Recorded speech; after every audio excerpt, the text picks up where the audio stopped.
This is Envision Self-Healing Podcast, episode number 22.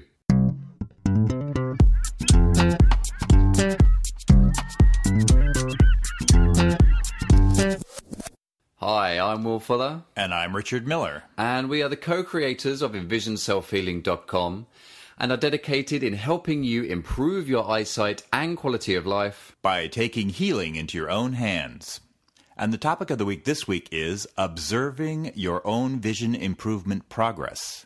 And in the question of the week this week, we're going to be answering a question that we got in an email that asks, would watching TV without my glasses count as a distance-looking exercise?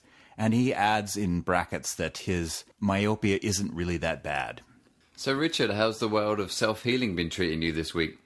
Well, okay, the vision improvement world has been us getting out the Eye Exercise Express this week, which we were up late on Monday night. If those of you who actually saw it get out on Tuesday morning, it was a minor miracle that it got out. We were up late on Monday night, fixing the last little tidbits, ticking the last little box that we needed to tick to make it all work. So, and it did work. It did work. So it was a tough week to do eye exercises, but they got done to a certain degree. But the thing I noticed the most this week was after the stress of finishing the project, getting the Eye Exercise Express out, I actually got a really good night's sleep, and I had no pressure on me. It happened to be that was the 4th of July, right? So the pressure was off. It actually was a holiday. We were taking the day off, and I started to notice that my vision was better, nice. Just looking around. So it was sort of evidence that stress and pressure really do affect my vision negatively, which fits in with the theories we work on, which is relaxation is the best way to see clearly. And I also love the massive irony of our vision not being as good, trying to release a vision improvement product. Yeah, there's a bit of irony to that, yeah. And I'm not sure there's really a way around it because certain things just take effort with your eyes, and we're not trying to eliminate that from your lives. You're inevitably going to have effort in your lives with your eyes, and we're trying to make it less and maybe to prepare for it by doing the eye exercises. Yeah, I mean, certainly I remember last week I was talking about how I just don't know how I would have survived these last few weeks doing all this project-based stuff. Mm-hmm. Such long hour, 15, 16 hours a day working on this stuff. If we hadn't have been working in the eye exercises during the day, right? I don't know where my vision would be right now. After a couple of days, we rest, start fitting in a few more exercises, spend a bit more time palming, and we sort of get ourselves back on track almost. Yeah, and that's my plan in the next few weeks here. Will is actually heading off to England. I am, yeah. And it's a bit of a vacation for me because when we're together, we seem to work. So if I can get him out of the country, I can take a little break. So yeah, Richard's actually sending me away. That's right. And what he's not telling me is he's told the Border Patrol not to let me back in. That would work, wouldn't it? Yeah, I shouldn't have given you that idea, should I? It's a good idea. No, I'm pretty excited. I'm heading off this week, heading back to the UK for a few weeks to catch up with my family and spend some time with some family and friends and take a little bit of a mini vacation. I think we've earned it. Yeah, we definitely have earned it, yeah. We've been very busy. So, so I'm looking forward to that. And our next podcast will be beamed all the way from over the pond. And if his accent gets thicker, you'll know why. Yeah. It will, undoubtedly. I'll probably not be able to understand him. Yeah, that'd be an interesting investigation there. It will. If anyone can understand me doing a podcast in the UK. That's true. If I start answering your questions wrong, if people will know why, that I'm just not understanding you. Just have and maybe I won't understand you. Maybe it's true. Maybe it's not just me with the accent, Richard. Maybe you have one as well. No. American is the standard for all English. It's the standard dialect. It is now.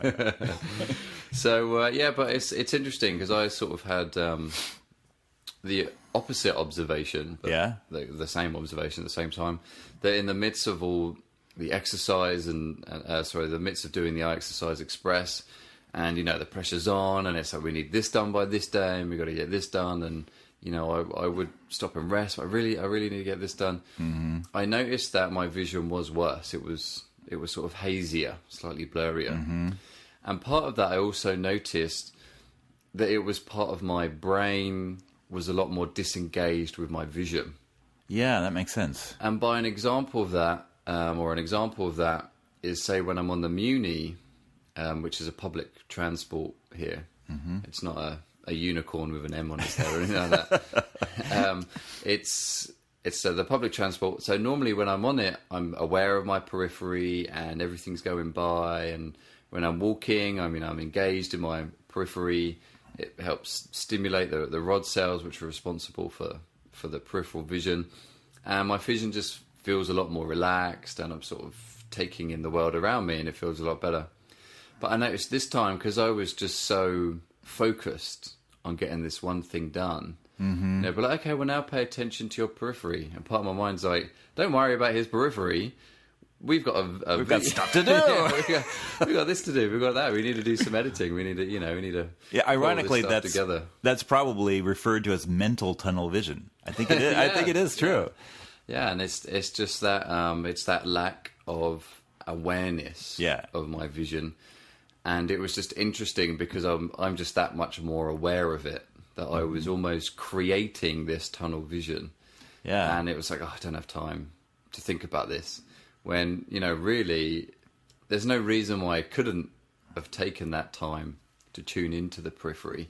Right. And but it's just interesting to observe how that mental state really can play a big part in your vision. Yeah, and that's something we've said recently that actually we learned in Brazil, is the fact that 90% of your vision is influenced by the cerebral cortex rather than the retina. And it also goes along with what we noticed when I got off the plane in Brazil, that my vision was a lot worse through the fatigue of the traveling.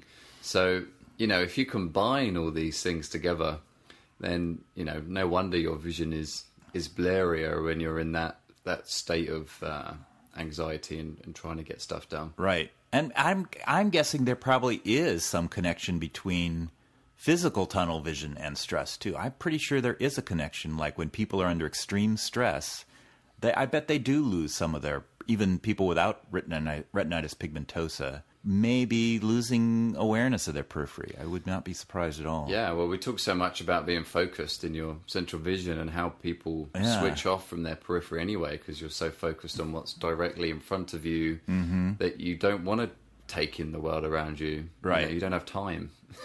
Well, and then those of us who get in these mental states start bumping into stuff, and it does happen. That's true. Yeah. Yeah, so certainly real interesting there, and by no means we don't want people to start wishing that we're not going to produce any more products because we're actually affecting our own vision. It's interesting for us because it's that much more to learn for the next time, for when the next product comes out. It's like, okay, we need to put these steps in place a little bit more concrete and be a little bit more aware of it as we're doing it. Right. But I guess if you're not aware of it, how would you ever know? You would just go your whole life. I mean, I have done. I've certainly, there was a time when I was moving from the Middle East to come over to San Francisco. And I remember towards the end when I was thinking about packing, and we had to get an exit visa, and we had to close bank accounts, and they weren't doing it. And anyway, it was ridiculous trying to leave. And in America, they can't wait. Just get rid of it. Yeah. Over there, they make it difficult to leave. And I remember distinctly one point I walked into a bank and I was like, wow, my vision's worse. And I could tell that there was this sort of haze over it. So then I knew there was some sort of a connection between stress and anxiety and vision. But this time, because we've spent so much work talking about observing your vision, and I'm so much more in tune now because I spend so much time being aware of my periphery and what's going on. It's nice to sort of explain my past history and to know that this does actually happen on occurrence. It reoccurs all the time. And I guess it's just whether we're aware of it or not. Yeah, yeah. So now it's time to move on to topic of the week.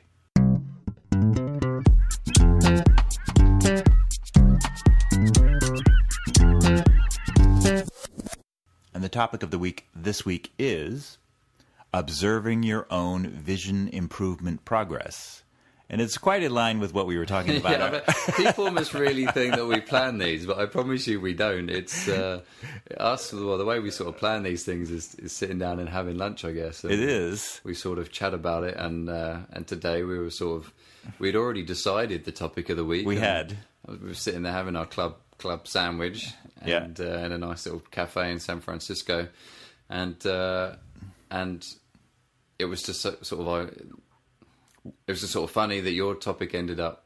It was just funny that your observation of the week was very similar to mine, but on two opposite ends of the scale, I guess. Right. And I think it just comes out organically, quite honestly. But well, we're in San Francisco. You have to be organic. That's true. And we're going to charge you 4 times the amount for it. So I guess we have to just state the obvious, and that what we did this week was a lot of observing our own vision improvement progress, or vision improvement lack of progress, So, but I think where this topic really came around is when we were doing the summary and the introduction to the Eye Exercise Express. We put track 1 is an introductory track, and we sort of gave some top tips that is really useful for you to know, so that it's going to help your progress in using the Eye Exercise Express and also eye exercises in general. And one particular part came up that we thought that it was important to share with our audience, and that was talking about observing your own vision improvement progress instead of just putting it all on a chart or putting it on somebody else's shoulders. Only if my eye doctor tells me that I've improved will I feel that my vision's improved. And what we're talking about here, and the same as only if I improve a line on the eye chart. Right, in the doctor's office, for that matter. There's that qualification too. Yeah, or even your own, because in the Eye Exercise Express, we give them a 10-foot chart that they can use to test their own vision. And I know we've talked about this before, but it's really important to highlight the importance of observing your vision improvement in general, and not just putting it down to levels on a line or text. Yeah, and part of this is motivational too, because we want you to be able to do the eye exercises and then notice that your vision's a little better for doing them, as a way of motivating you to keep doing them. So you're not just doing them because this is the right thing to do, but you're actually getting an enjoyable experience of increase in clarity as a motivational boost to keep you going and doing the eye exercises. And in a way, one reason why this is so tough, it's almost like a shift in paradigm of, my vision equals the eye chart. The two are the same, and where you're seeing on the chart is how your visual system, is it healthy, is it working? And it's sort of trying to change that idea that only that is what tells you if you have good vision or not. Right. And there's some rationale to it, because our society runs on clarity of vision and seeing and getting information and all that pressure to gain information. So you can see where the eye chart mentality comes from, but it's not a great way to improve your eyesight, because we're emphasizing relaxation as one of the keys to improving your vision. So that kind of pressure on yourself is hardly relaxing. And it's also, if you think of it, they needed a generic way to test everyone, and what better way than just stick some letters on a chart, make it shrink. Those that can read finer down have better vision, and those that read higher up have worse vision. But what we're trying to get people to understand is that vision is a lot more than just seeing up and down that chart.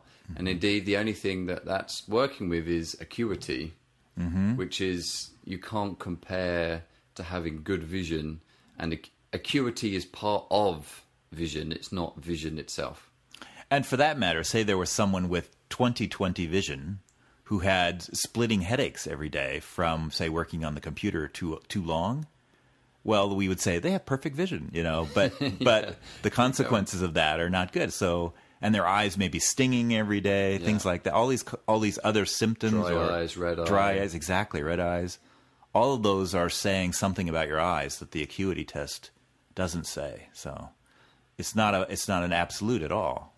So, some areas then that we're saying that you want to be aware of. One excellent point there that Richard was just talking about is, how do your eyes feel? And I mean, our clients always laugh at us when we say this question, when we say, so how do your eyes feel? And they're like, what? What do you mean, how do my eyes feel? What sort of a question is that? But it's just, when we start this work, it's all about building that relationship with your body and with your eyes, and starting to get a better understanding of what's going on with your vision, with your eyes, so that you can work that much better with it. If you don't know what's causing the strain, if you don't know what's going on with your eyes, then how are you meant to treat it? Right. And how are you meant to help it? Yeah, so for me, this last week, I did have some stinging in the eyes after working days, hours and hours on the computer. And I took note of that as part of the state of the health of my eyes at that moment.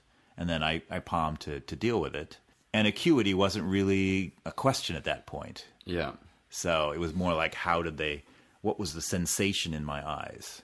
And then I get, tension in my forehead from doing that kind of stuff. And again, that's part of the visual system for me, is the tension in my forehead. Yeah, it's important to remember that the visual system, we're talking about the eyes, the optic nerve, the brain, everything that is involved in vision is what we're working with here. We're not just working with... And I suppose maybe some people are only interested, maybe that's what it is, that people that just want to get rid of their glasses, they don't care whether they don't feel eye strain or not. Yeah. They don't care, they just want to get rid of my glasses. Yeah, that's true. I don't care about anything. And I suppose I guess that's part of the reason why people do LASIK. I don't care about the side effects. Right. I don't care that I'll see halos at night time. Right. I just don't want to wear my glasses anymore. Right. It gets very bottom line, yeah. So I suppose that could be part of it, why some people only really care about that line. But we certainly set as an initial goal with our clients is, do you experience strain? And, 90% of the time, yes, there is some sort of tension there in the eyes. So goal number one is reduce the amount of strain in your eyes. And that in itself can take time, really. Yeah. But you could imagine, if you don't have that strain, how much better you would feel. And not just physically, but also the mental side. If you're trying to concentrate on work, on a paper, or, getting your accounts done, and you've got this whining headache that's continuously in your head, it's difficult to focus on something. So if you can get rid of that strain, not only are you helping your eyes, but you're also helping the way that you can function in your everyday life, and you can even see your mood improve as a result. Yeah. So some of the factors we would include in observing your vision would be your periphery, as Will said, and that would include night vision as well. How good is your night vision? Also, how sensitive are you to light? Can you go outside, and is it blinding too? Do you have to put on sunglasses? That's another sort of a factor in evaluating your vision improvement. The other reality here that we haven't quite dealt with yet is that when vision does improve, it improves in flashes. So if you're not observing those flashes, you're kind of missing those moments of clarity. Yeah, if you're really in that situation where you're not in tune with your vision, that when you do get that moment of, it's sort of a flash, everything becomes clear, and then it sort of, fogs over again, or, sort of blurs over a little bit. If you're not that in tune, then you'll probably even be at a point where you'd be like, did that really just happen? And then you just ignore it and you continue on with your day. So that could be a moment where your eyes are telling you, look, these exercises are working. You're starting to see clearer vision. Look at me. And everything becomes clear. Yeah. And then you're like, nah, that didn't happen. That didn't happen. Yeah. And we say that because we've experienced it and we watch it with our clients. They're like, this might sound really weird, but I just saw everything clear all of a sudden. Now it's gone again. Is that me, or am I going crazy? Right. So no, that's your vision improving. That's what we're doing here. Yeah. And that's actually, again, what's going to motivate you is getting those flashes in the beginning and then eventually having them stabilize in a general clearer vision. So there's all these little signs that your vision is improving. And we're not saying that that you shouldn't be happy if you go to the eye doctor and you improve a line, or that you're not going to improve when you go to your eye doctor or when you do the 10-foot chart. We're not saying that. What we're saying is you need to be more observant about your whole vision things like contrast, the colors seem slightly brighter. Maybe the letters, maybe you can only see the same line on a chart, but maybe those letters look crisper. Maybe the black looks blacker, the white looks whiter. You know, there's all these different factors that are involved. And if you're only focused, excuse the pun, on that one thing, which is the eye chart, then, you know, you're missing this opportunity to, you know, the point here is to re-engage yourself. I don't know where we lost it, but somewhere along the way we lost this relationship with our eyes, which plays such a vital role in our daily lives. You don't appreciate it until you lose that vision, how much, you know, our eyesight really does play a big part in our life. Yeah, and I guess taking myself as an example in this, I mean, I want to improve a little bit more in my eyes so that I can pass the driving test, the eye test for the driving, for getting a driver's license. And so that is a goal, and I do want to be able to do that, you know, in the DMV, be able to read a certain line. So that's definitely in the realm of what we're talking about. Yeah. But I have to deal with it now, like, okay, that's fine, but now I need to do my exercises and enjoy the improvements I get in flashes, day to day, and kind of put off that test in my mind. Just don't think about it and focus on the present moment of improving. Almost set it as a more distant goal. And so all these observations of your vision improvement is more achievements that you're sort of smaller goals that you're getting on the way to the last goal. Yeah. Which is this outcome. Yeah. And so, I mean, it's really important for someone like myself. Say I was to go to the eye doctor and they was to check my eyes for RP. My RP to what they're seeing probably would not have improved. It's probably the same amount of RP that I had a year ago. The difference is I'm seeing more myself. So if they tell me you're seeing exactly the same as you did last year, then either that's going to set me back because it's like, oh, well, maybe I didn't see as well as I thought. Maybe I'm just tricking myself. So that sets me all the way back. And if anything, puts me off. But the point is, and that's why we've used the word observing, because it comes from you. Right. And then ultimately, I mean, who else is going to be using your eyes but you? So it's like, if they were improving for you, that's what counts, not what somebody else says. And a great example here is Dr. Mir Schneider. He tells a story.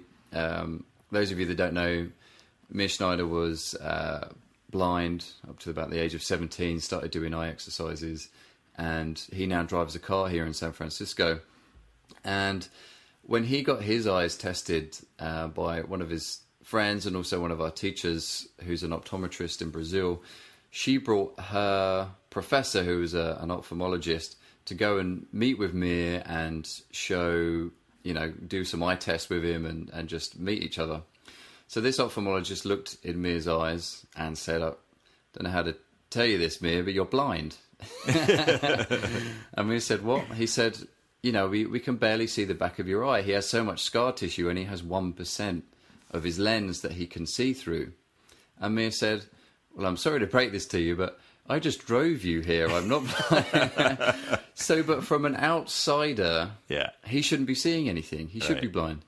But from the inside out, he's able to drive a car here in San Francisco.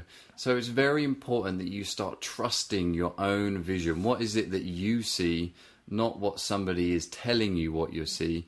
And it's really important that you start from that base, because then you start building confidence in your vision. And so that when an outsider might say something, maybe even a friend, you know, that, oh, you know, you got to read the menu and they're like, wow, look at you, you must be blind or something because you're holding the menu, you know.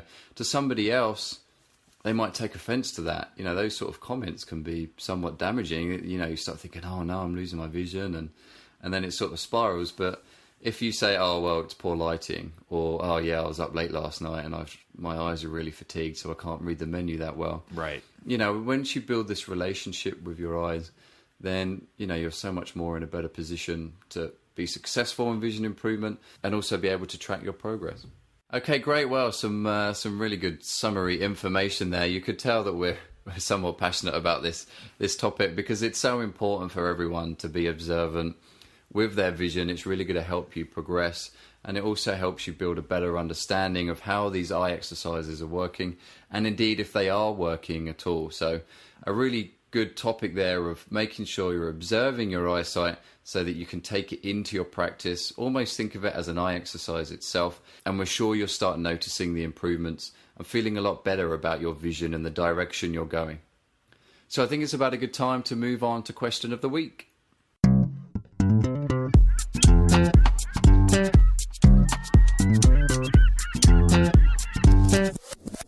And the question of the week this week is, would watching TV count as a distance-looking exercise? This person who emailed us also gives us his prescription for his myopic nearsighted glasses as being 0.5 in one eye and 1.0 in another eye. So his myopia isn't that bad. So what's so nice about this question is, I suppose it allows us to talk about distance looking a little bit as an exercise. Mm-hmm. And when we talk about looking into the distance, we sort of talk about it in two ways. One is, say you're looking out over an ocean, looking out at the infinite, right. Looking up at the sky, looking at the clouds, looking at the tops of buildings, if you're in a built-up area, trying to pick the furthest point as possible. And the reason why we say that is because we want the lens to go flat and the ciliary body, which is the muscle that rounds the lens, to relax in order for that to happen. Right. And we also want your brain to start engaging with those now blurrier objects out in the distance. So we're re-engaging with things at a distance that we don't normally think we can see. And there's another component of the distance looking, which is the psychological component of relaxing and just taking that time out in your day just to gaze into the distance, allow the visual system to relax, just do some breathing and, just be in the moment, so to speak. Just take that time out and enjoy the relaxation in your eyes. Right. Before we get too relaxed and theoretical here, though, I realize we got to answer this question, which is, would TV really substitute? And of course, the funny answer we came up with at lunch was, how far away is the TV? Because if it's 30 feet away, yes, it would count. But who watches TV? Who has a room big enough to watch TV 30 feet away? So undoubtedly he's watching it maybe at 10 feet. I don't even know what he would be saying there. Maybe 10 feet. In which case the ciliary body, as Will just pointed out, the muscles around the lens at 10 feet are still active.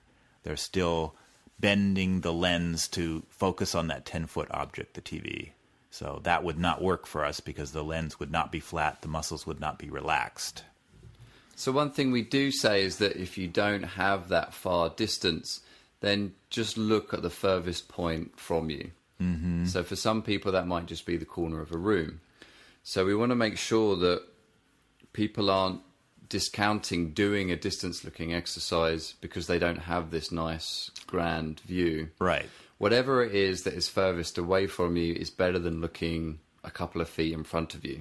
Yes. At least those eyes are starting to relax. Right, and certainly even at 10 feet, you have a more relaxed ciliary muscles and a flatter lens, which is better than a tighter muscle and a less flat lens. It's a matter of degree. So as Richard pointed out, within 20 feet, that is where accommodation occurs, which is where the eye focuses, which is the rounding of the lens and the contracting of the ciliary muscle. So we could say anything underneath 20 feet, because you are still accommodating, you are still rounding the lens and working those muscles, that wouldn't be classed as distance looking. Right. It's just better than if you're looking at something at a foot or 2 feet. So one thing that we did want to point out, though, that is interesting, is it might not be necessarily a good distance looking exercise, but it's great to watch things like TV without your glasses and do things like shifting, being relaxed, sort of working if the screen seems a little bit blurry, doing obstruction glasses, working the non-dominant eye. You can still make an exercise out of watching the TV without your glasses.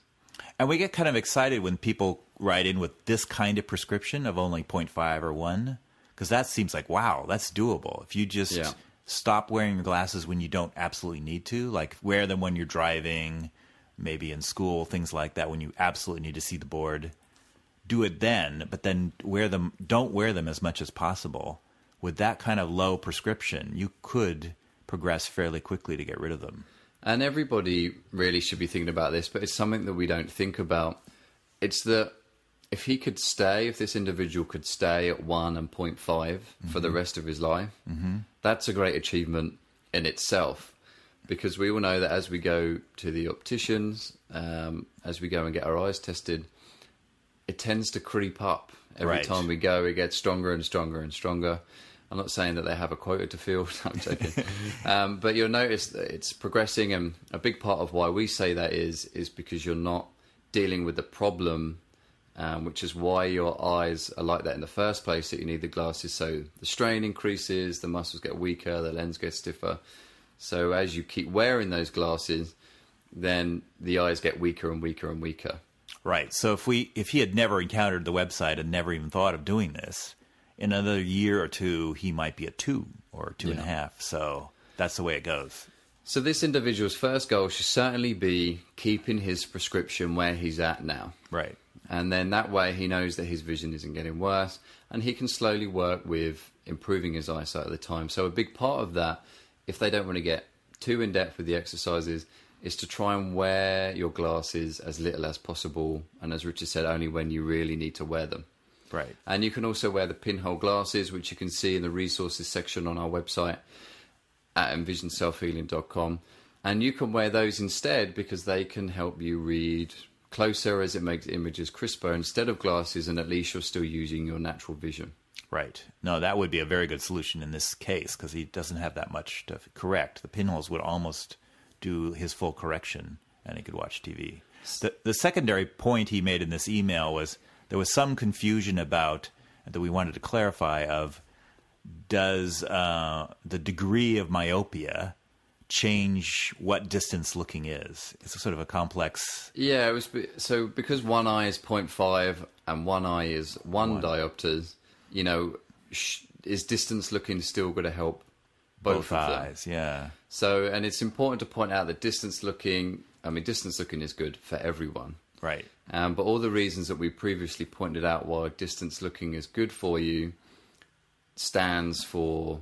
For either eye. Yeah. Yeah. And whether you have -15 or -0.5, distance looking is still good for your vision to help with myopia. Right. And the only trouble that comes with the difference in prescription for each eye is if you have really radically different prescriptions, it can affect your sense of depth and being able to fuse. So that it is a very serious problem when you have a major difference between the two eyes, but that's not that common in most people. And you can even get the prescription reduced, which is what we always encourage people. If they're having difficulty weaning themselves off their glasses, then you could drop the 0.5 down to a 0.25 and the 0.1 down to a 0.75 and gradually work your way off the glasses that way. True. And you could, that way you could imagine if you drop down once from 0.5 or at 0.25 and then you're down to a 0, and you could probably do that in the space of 6 months, a year.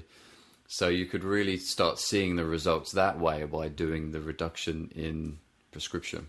Yeah, and you could do another. So here's a third strategy: is like have your 20/20 glasses in your car somewhere like that. Have your glasses that are reduced prescription, as you say, somewhere maybe in your pocket, and a pair of pinholes, near the TV or something like that, where you just flip those on when you're watching TV. So you can develop a strategy like that. So we certainly strongly recommend for anyone on those lower ends of the scale with the diopters to try and wear your glasses as little as possible. I mean, we encourage that for everyone, but someone that's a -5, it's so much more difficult for them to function in that environment. And we really think, and it all comes down to the individual, because if somebody sees the slightest bit of blur that's on a 0.5, that could be as scary to them as somebody who's on a -5. That's very true. So it is important to bear that in mind. But if you can get used to not wearing your glasses again, as long as it's safe to do so, then you'll certainly start seeing the improvements a lot quicker. And bottom line, it's easier for you. And it'll stop the degeneration of your vision. Yeah, so it's all good. So two key things there that you're working for. One is to maintain where you are. And this is the same for everyone, really. Maintain where you are. And then the second thing is to try and improve and get yourself to better vision. Yep. Okay, great. Well, we hope you've enjoyed this week's podcast, and next week we'll be all the way, well, I will be all the way in sunny, well, rainy London. Today they were warning about floods, so really excited about that. Leaving the California sunshine for sunshine except in San Francisco, so don't worry about it. Yeah, the fog of San Francisco.